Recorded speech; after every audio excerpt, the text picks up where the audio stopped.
오늘 펼친 창세기 44장 18절로 34절 말씀 중심으로 유다의 간청이라 이런 제목으로 말씀을 같이 나누기를 원합니다.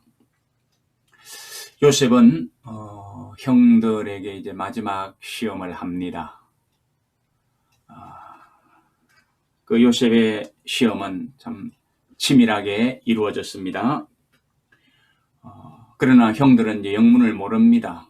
영문을 모르고 그냥 기쁜 마음으로 양식을 가지고 집으로 돌아가는데 도중에 청지기가 따라와 가지고 이제 당신네들이 뭔가 잘못된 일을 했다고 추궁을 하면서 결국은 이제 자루를 풀게 만듭니다. 자루를 풀어보니까 거기는 돈이 나왔습니다. 은잔도 나왔습니다. 자기네들이 한 짓이 아닙니다, 분명히.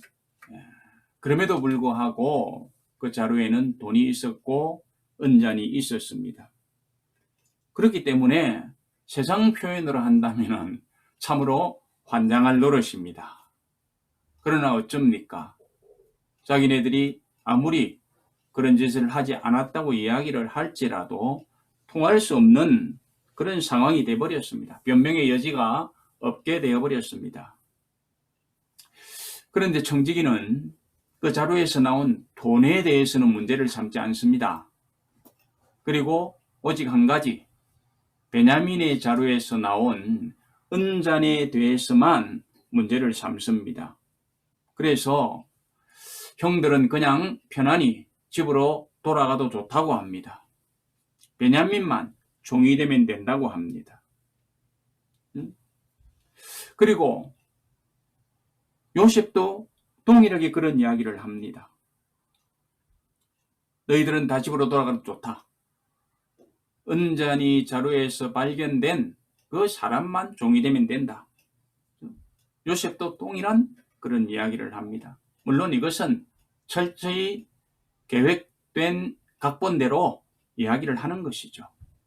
그러나 시험을 받고 있는 형들의 입장에서는 이 시험이 얼마나 힘든 시험입니까? 동생 베냐민을 종살이하도록 내버려 두고 가는 것도 힘든 것입니다. 그리고 설령 그렇게 한다고 해서 아버지에 가서 무슨 말씀을 드리겠습니까? 아버지하고 약속한 것이 있잖아요. 그 약속도 못 지키는 것 아닙니까?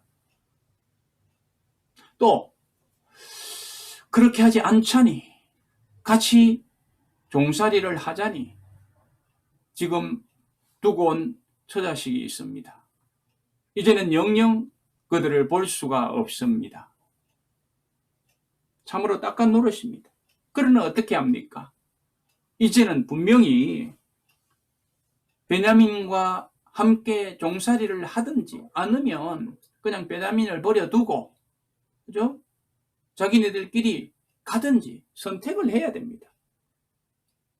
청지기가 그렇게 말했고 요셉이 그렇게 말했기 때문에 형들은 이제는 선택의 귀로에 서 있습니다. 이런 일을 우리가 만난다면 어떻게 하겠습니까? 정말로 어려운 것. 이것을 선택해도 어렵고 저것을 선택해도 어렵고, 그렇지만은 우리가 선택하지 않을 수 없는 그런 상황에 처한다면 우리는 어떻게 할 것입니까? 자, 요셉의 형들은 어떻게 했는가? 우리 한번 보도록 합니다. 18절 말씀 한번 보실까요? 18절 말씀을 보면 유다가 대표자 자격을 가지고 있기 때문에 요셉에게 가까이 나아갑니다. 그리고 이제 이야기하기를 시작합니다. 내 주여, 원하건대 당신의 종에게 내 주의 귀에 한 말씀을 아뢰게 하소서. 주의 종에게 노하지 마소서. 주는 바로와 같으십니다. 가까이 다가가서 한 말씀 올리기를 원하는 유다가 이렇게 하겠다 저렇게 하겠다 말씀드리기 전에 먼저 한 말씀 드릴 테니까 들어달라고 이렇게 간청을 하는 것을 볼 수가 있습니다. 우리는 여기서 이런 유다의 자세, 이것은 참으로 중요한 것이고 필요하다고 생각을 하게 됩니다. 분명히 선택을 하고 결단을 내려가지고 말씀을 드려야 되는데, 그러나 그 전에 유다는 한 말씀 드릴 수 있도록 해달라고 먼저 간청을 합니다. 우리가 살아가는 과정에서도 정말로 이것저것 선택해야 될 때에, 어떻게 될지 모를 때에 조금 우리는 여유를 가질 필요가 있습니다. 그렇죠? 급하다고 그냥 성급하게 이렇게 하겠다 저렇게 하겠다 선택하고 결론 내리고 움직이다 보면 그 일은 수습되기보다는 더 미궁으로 빠져들어갈 수 있기 때문에 그렇습니다. 따라서 유다는 선택을 이야기하기 전에 일단은 말씀을 좀 드리고 싶다고 간청을 하는 것입니다. 참으로 지혜로운 자세 아닙니까? 그러면서 이제 뭐라고 합니까? 주는 바로와 같다, 이렇게 이야기를 했죠. 이 말씀도 중요합니다.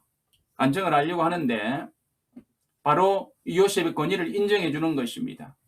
마치 바로가 가진 권위를 당신이 가지고 있습니다. 그렇게 크신 위엄을 가지고 계신데 좀 잠깐 저를 불쌍히 여기시고 제가 드리려고 하는 말씀 잠깐 좀 들어주시기 바랍니다.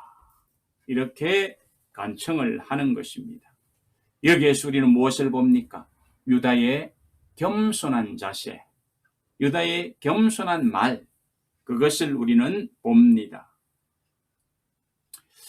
사실 우리가 겸손 참 중요하다고 생각을 하죠. 교만은 사람으로부터 배척을 받습니다. 그러나 겸손하면 손해보지 않습니다. 겸손한 자세, 예의 바른 태도, 겸손한 말, 그런 것은 사람들 마음에 감동을 주고 사람의 마음을 움직입니다. 그래서 우리도 겸손해야 됩니다. 그러면 겸손이 무엇입니까? 어떻게 하는 것이 겸손입니까? 겸손이라는 것은 자아를 내려놓는 것입니다. 자기를 낮추는 것입니다. 스스로 비천하게 하는 것입니다. 이러한 겸손의 가장 대표적인 것은 예수님을 통해서 우리가 볼 수가 있습니다. 예수님은 하나님이십니다. 그분께서 낮아지셨습니다. 그죠? 육신을 입고 이 땅에 오셨습니다. 이게 겸손입니다. 그런데 어떤 겸손으로 오셨습니까?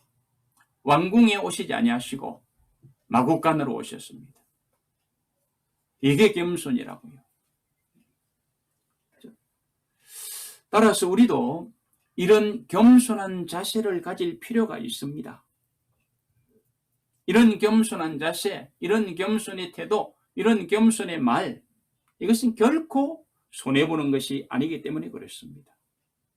그래서 유다도 요셉을 향하여 겸손한 자세를 가지고 그를 높이며 자기를 종처럼 비하시키면서 좀 말씀을 들어달라고 이야기를 합니다.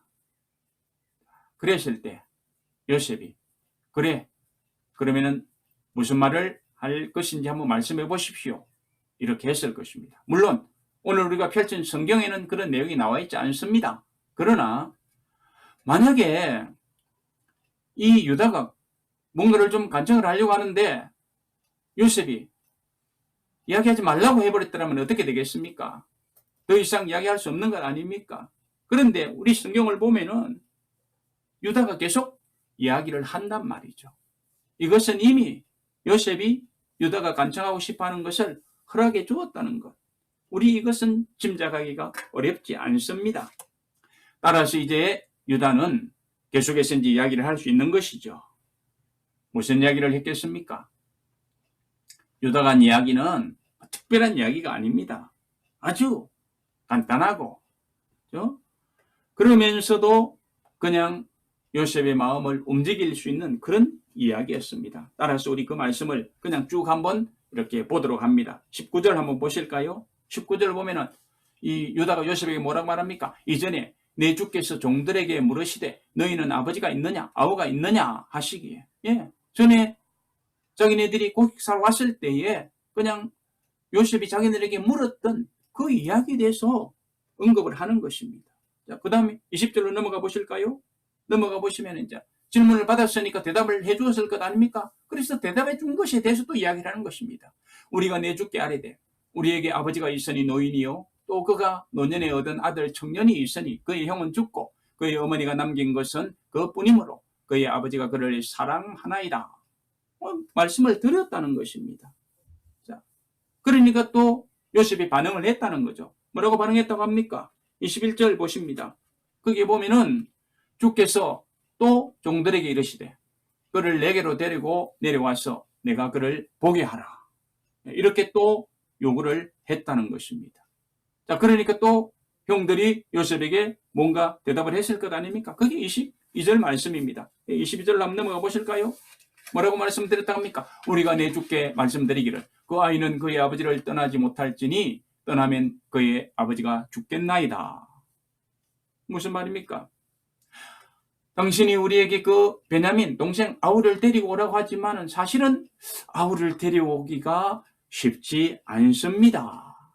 왜냐하면 만약에 그 아이가 없다면 아버지는 죽을 것이기 때문에 그렇습니다. 이렇게 말씀을 드렸다는 것입니다. 그러니까 요셉도 그거 기억하고 있잖아요.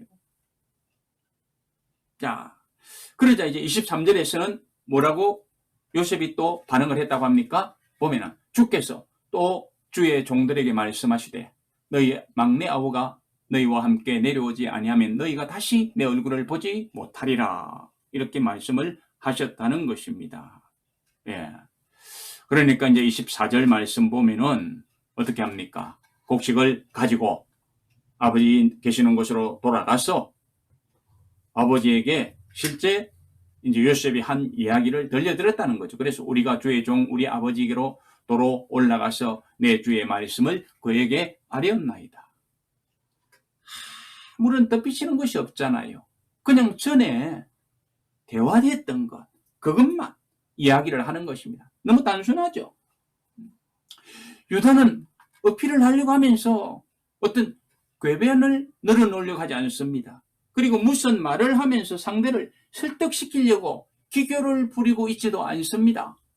그냥 전에 대화되었던 그 사실적인 이야기, 꾸밈 없는 솔직한 이야기, 그것만을 진실하게 요셉에게 이야기하고 있는 것을 볼 수가 있습니다. 이것이 중요한 것이지요. 사람이 이야기를 하면서 그냥 있는 그대로, 단순하지만 있는 그대로 이야기하는 것이 좋습니다. 무슨 궤변을 늘어놓고 무언가를 꾸며서 미담으로 만들어서 이야기를 하려고 하고 그러다 보면은 결국은 나중에 가서는 문제가 생깁니다. 그러나 지금 유다는 어떻게 합니까? 별말하지 않습니다. 그러나 유다의 말에는 뭐가 있습니까? 진실이 있습니다. 이게 힘입니다.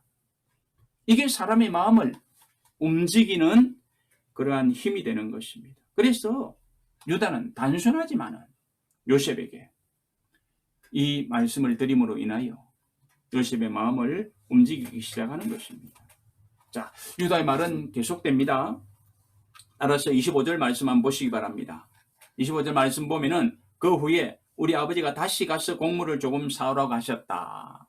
이렇게 말씀을 또 드립니다. 자, 그때 이제 자기네들이 뭐라고 아버지께 말씀을 드렸다고 합니까? 26절 보면은 막내 아우가 베냐민을 데리고 가면 막내 아우 베냐민을 데리고 가면은 우리가 가서 곡식을 사올 수 있지만은 만약에 그를 데려가지 아니하면 어떻게 된다고요? 그 사람의 얼굴을 볼 수 없을 것입니다. 이렇게 아버지에게 말씀을 드렸다고 합니다. 자, 그랬을 때 이제 아버지께서 뭐라고 반응하셨는가? 이제부터는 아버지의 반응을 이야기해 줍니다. 자, 27절부터 한번 보시기 바랍니다. 주의 종 우리 아버지가 우리에게 이르되 너희도 알거니와 내 아내가 내게 두 아들을 낳았으나 그리고 또 28절 하나는 내게서 나갔으므로 내가 말하기를 틀림없이 찢겨 죽었다 하고 내가 지금까지 그를 보지 못하거늘. 아버지는 이 형들이 속인 그대로 믿고 있는 것이죠. 그죠? 그죠? 그래서 요셉은 나가서 짐승에게 찢겨 죽었다. 이렇게 지금 알고 있는 것입니다. 그래서 그렇게 이야기했다고 합니다. 여러분, 이야기를 할 때에 아마 유다의 마음은 어떻겠습니까? 또 막 아팠겠죠. 그죠? 예. 그죠? 거짓말을 해가지고 아버지를 속이고, 아버지는 지금도 그렇게 그냥 짐승에게 찢겨 죽은 것으로 이해하고 있다는 이 말씀을 드릴 때에는 아마 마음에 상당히 큰 아픔을 느꼈을 것입니다. 어쨌든 아버지는 지금 그렇게 말씀을 하셨다는 것입니다. 그리고 29절 말씀 넘어가 볼까요? 예. 너희가 이 아이는 누굽니까? 베냐민이도 내게서 데려가려 하니 만일 재해가 그 몸에 미치면 나의 흰머리를 슬퍼하며 스올로 내려가게 하리라. 이렇게 말씀을 했다고 합니다. 예. 자, 이 야곱은 라헬로부터 두 아들을 낳았죠. 요셉과 베냐민을 낳았습니다. 그런데 요셉은 집을 나가서 그냥 짐승에게 찢겨 죽었다고 믿고 있습니다. 그리고 한 아들만 남았는데 어머니는 죽었고, 그래서 그 아들이 참 불쌍하다는 말이죠. 그래서 특별히 이 아버지 야곱은 베냐민을 사랑하고 베냐민을 아끼더라는 것입니다. 만약에 그 베냐민을 이제 애굽으로 떠나보내면은 뭔가 잘못된 일이 발생할 것 같고, 그러다 보면은 결국은 어때요? 늙은 자기는 이제 그냥 슬프게 죽을 수밖에 없을 것이라고 이야기를 했다는 것입니다.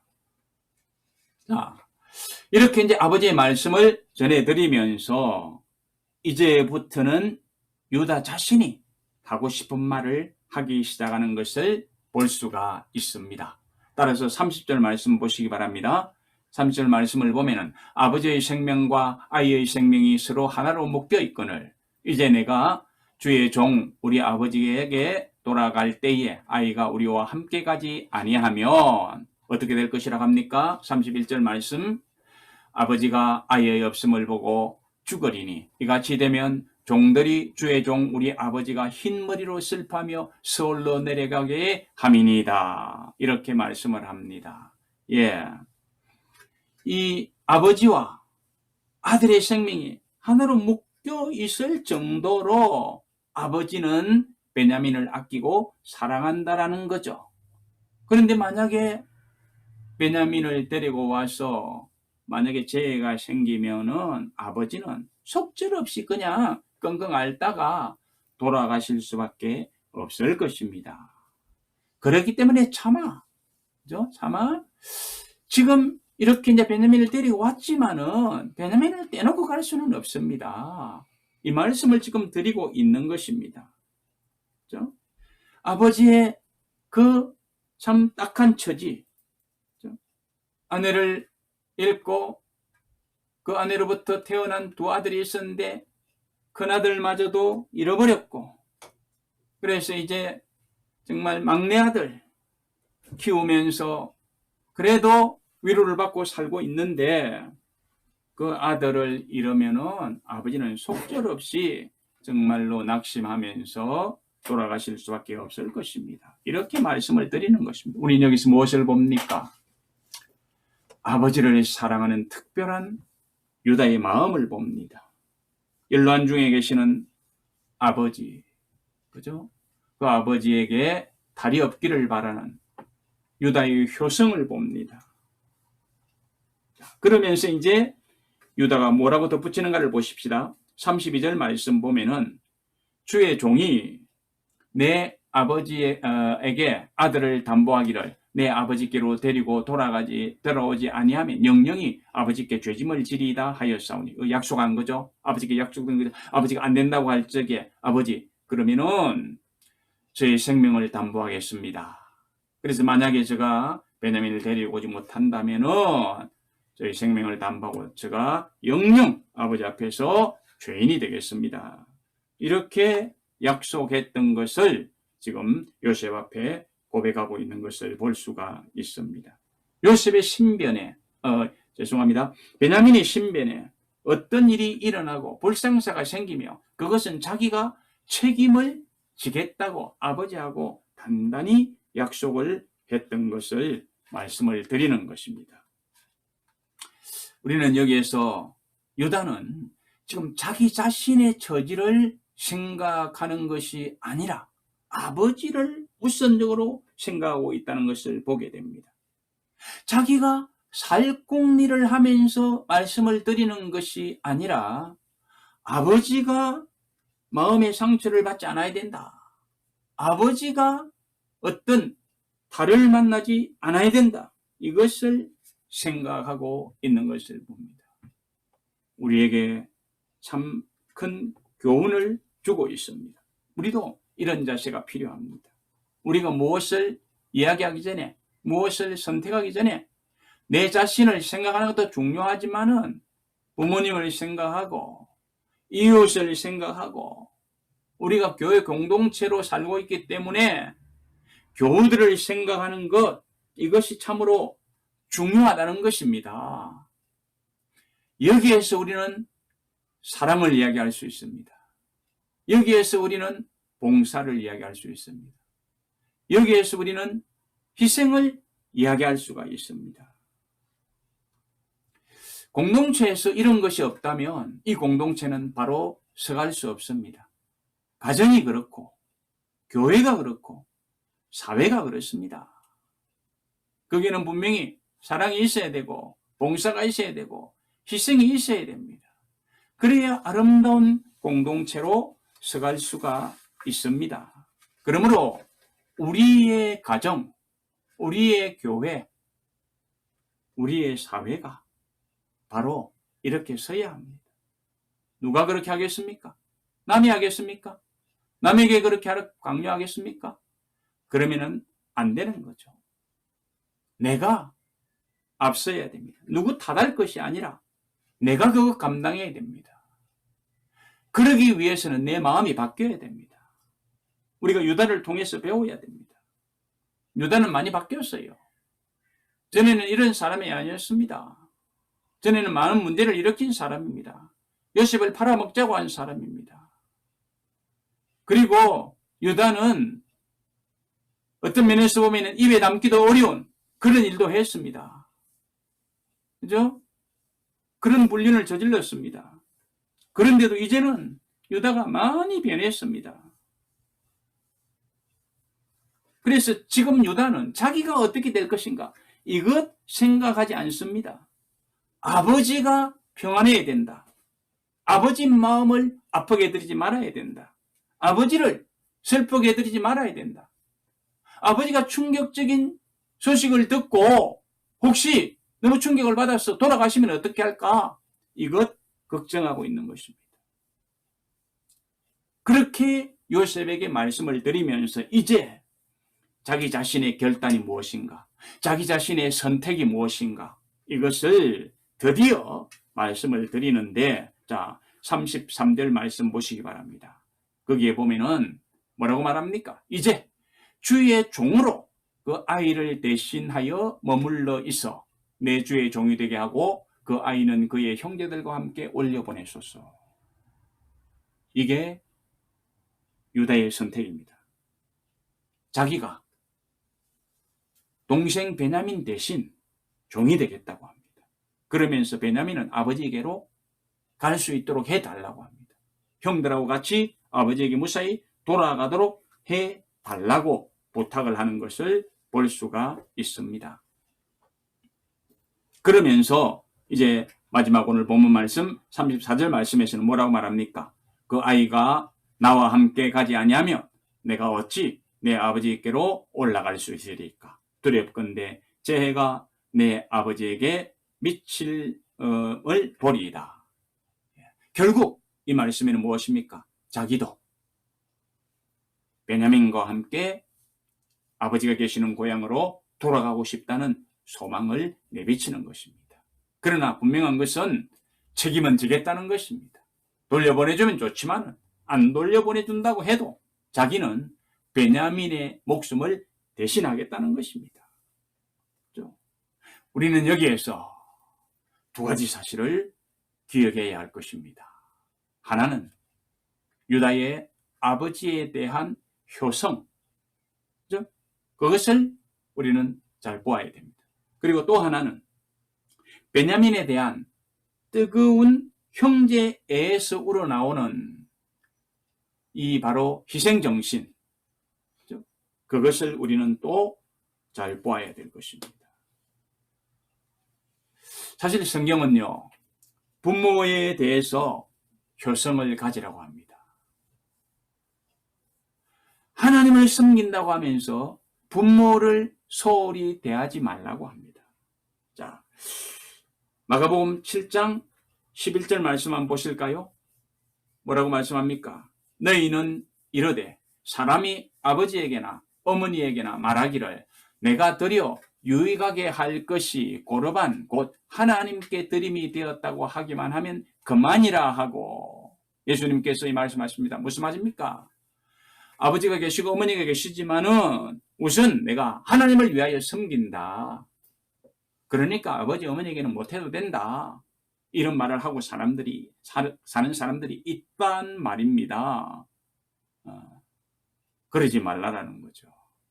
그렇게 말하면서 고르반 이렇게 이야기하지 말라라는 것입니다.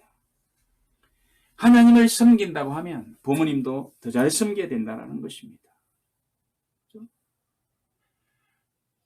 다른 성경에서 그랬죠. 내가 눈에 보이는 부모님을 잘 섬기지 못하면서 눈에 보이지 아니하는 하나님 잘 섬길 수 있겠냐, 이렇게도 말씀을 하셨습니다. 지금 유다는 부모님에 대한 사랑으로, 부모님에 대한 효성으로, 염려로 꽉 차 있습니다.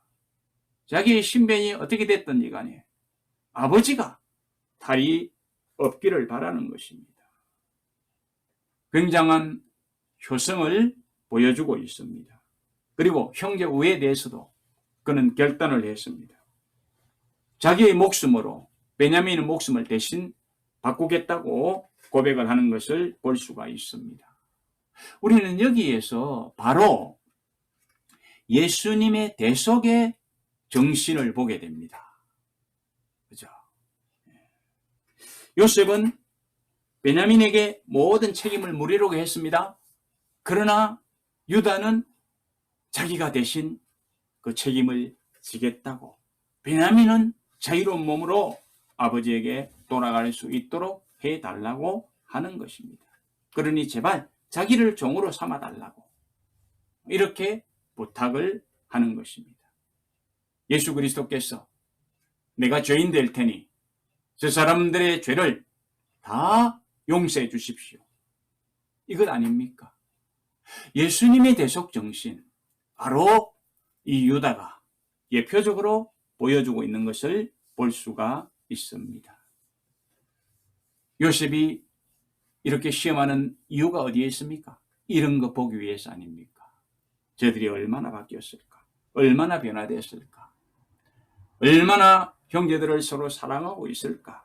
그거 보기 위해서 지금 아주 계획된 시험을 하는데, 이제 유다가 정말로 변화된 모습을 요셉에게 보여주는 것입니다.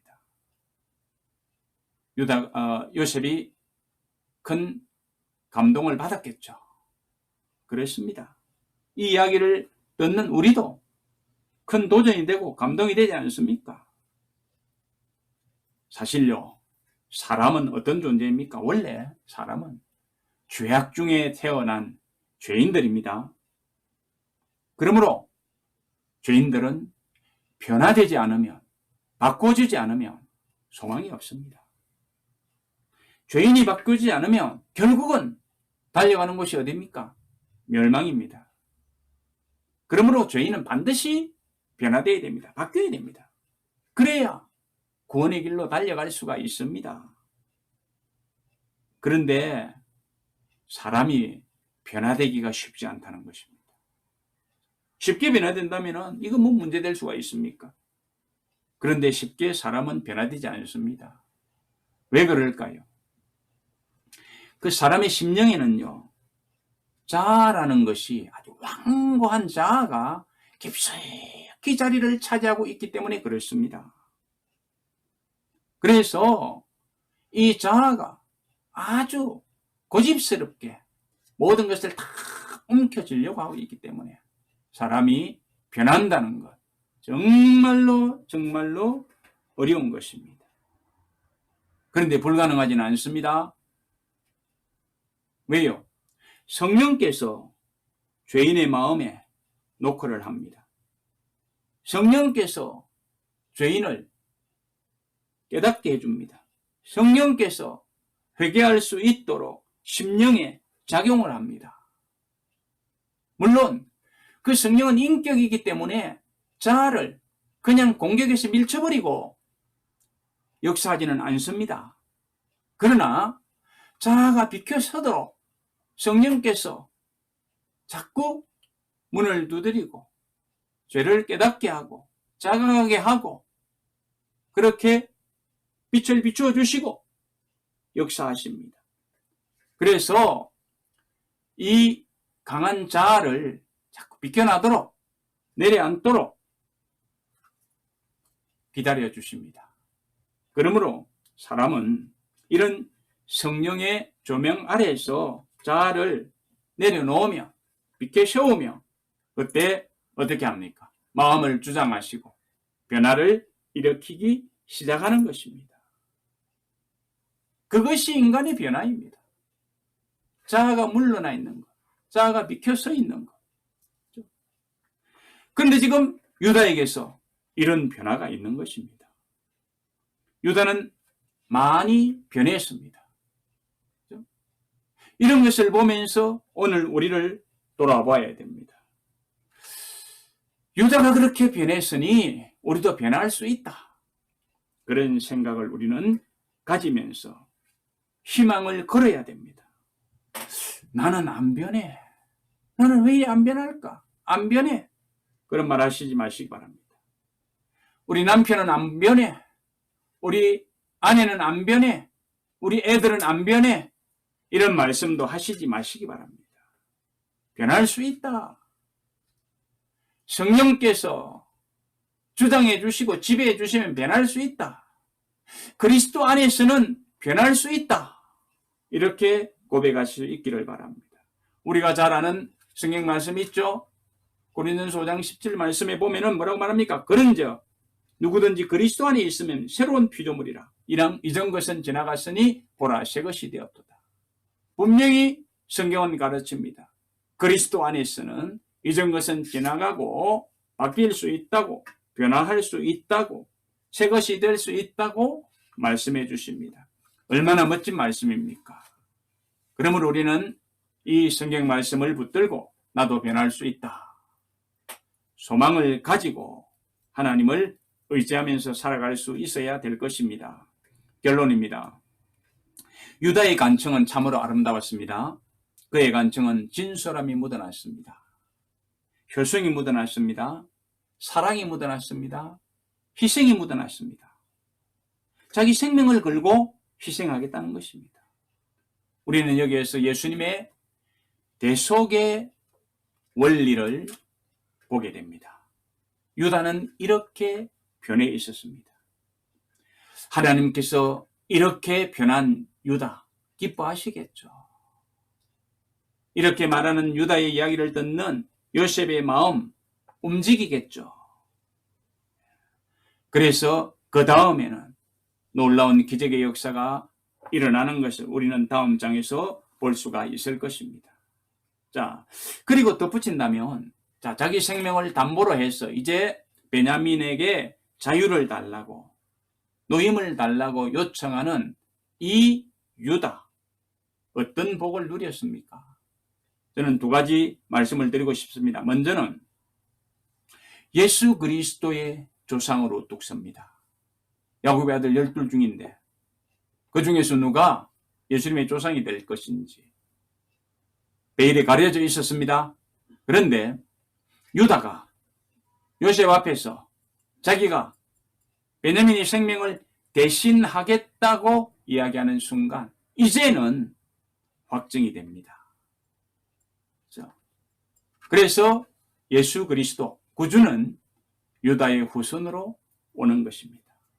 그리고 또 한 가지, 이 야곱의 12아들 중에서 유다가 영원히 대표의 자리로 우뚝 섭니다. 그래서 이스라엘 12아들, 이스라엘 나라, 이스라엘 백성 이렇게 이야기가 되잖아요. 그런데 이스라엘 백성을 다른 말로는 뭐라고 부르게 됩니까? 유대인이라고 부릅니다. 영원히 대표자의 자리에 이제는 흔들리지 않습니다. 과거에는 장자이면 가능했습니다. 그러면서도 바뀌곤 했습니다. 그러나 이제는 더 이상 바뀌지 않는 것 아닙니까? 이스라엘인은 영원히 유대인입니다. 이런 은혜 있는 복을 누렸던 것을 봅니다. 자, 어떻게 살아가야 하겠습니까? 우리도 진정성이 담긴 사랑의 말, 행동, 겸손의 자세, 형제, 생명을 건 희생정신, 이런 것이 우리에게 있어야 될 것입니다. 이런 자세를 가지고 이런 말을 하면서 살아갈 때에 놀라운 역사가 일어납니다. 오랫동안 원한을 품고 화해를 이룰 수 있는 그런 장이 열리는 것을 봅니다.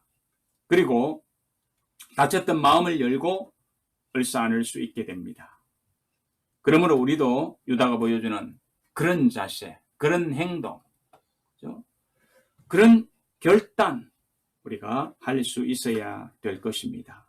그럴 때에 우리 앞에는 놀라운 일이 일어날 것입니다. 그런 삶은 그냥 이루는 것은 아닙니다. 자아를 내려놓아야 됩니다. 자존심을 버려야 됩니다. 우리가 자아를 버리지 못하고 자존심을 버리지 못하는 이유가 어디 있습니까? 그것 가지고 내 가치를 드러내려고 하기 때문에 그렇습니다. 그러나 나의 가치는 내 자아를 가지고 내 자존심을 가지고 드러내는 것이 아닙니다. 진정한 나의 가치는 어떻게 드러난 줄 아십니까? 예수님 안에서 나의 능력 되시는, 나에게 능력을 주시는 그 주님 안에서 나의 가치가 드러날 수 있다라는 것입니다. 그러므로 내 자아로 나의 가치를 드러내려고 하면 실패하지만 주님 안에서 나의 가치를 찾으려고 하면 나는 승리할 수 있다. 이거 우리 기억하십시다. 만약에 유다가 자아를 가지고 요셉 앞에서 문제를 해결하려고 했다면, 베냐민을 구하려고 했다면 그는 반드시 실패했을 것입니다. 그러나 유다는 자아를 내려놓았습니다. 그리고 어떻게 합니까? 자기를 희생하면서 베냐민을 살리려고 했습니다. 그랬을 때에 기적이 일어났죠. 베냐민도 살고 자기도 사는 기적이 일어났습니다. 이것은 우리가 다음 주일에 볼 것입니다.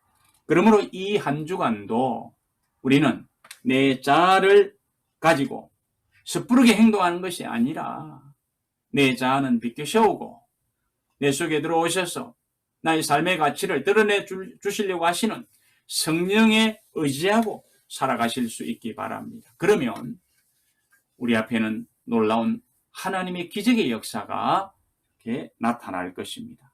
그런 은혜를 누리고 살아간다면 복된 삶 아니겠습니까? 이 한 주간도 그런 은혜를 누리실 수 있기를 주님의 이름으로 축복합니다. 기도하십시다.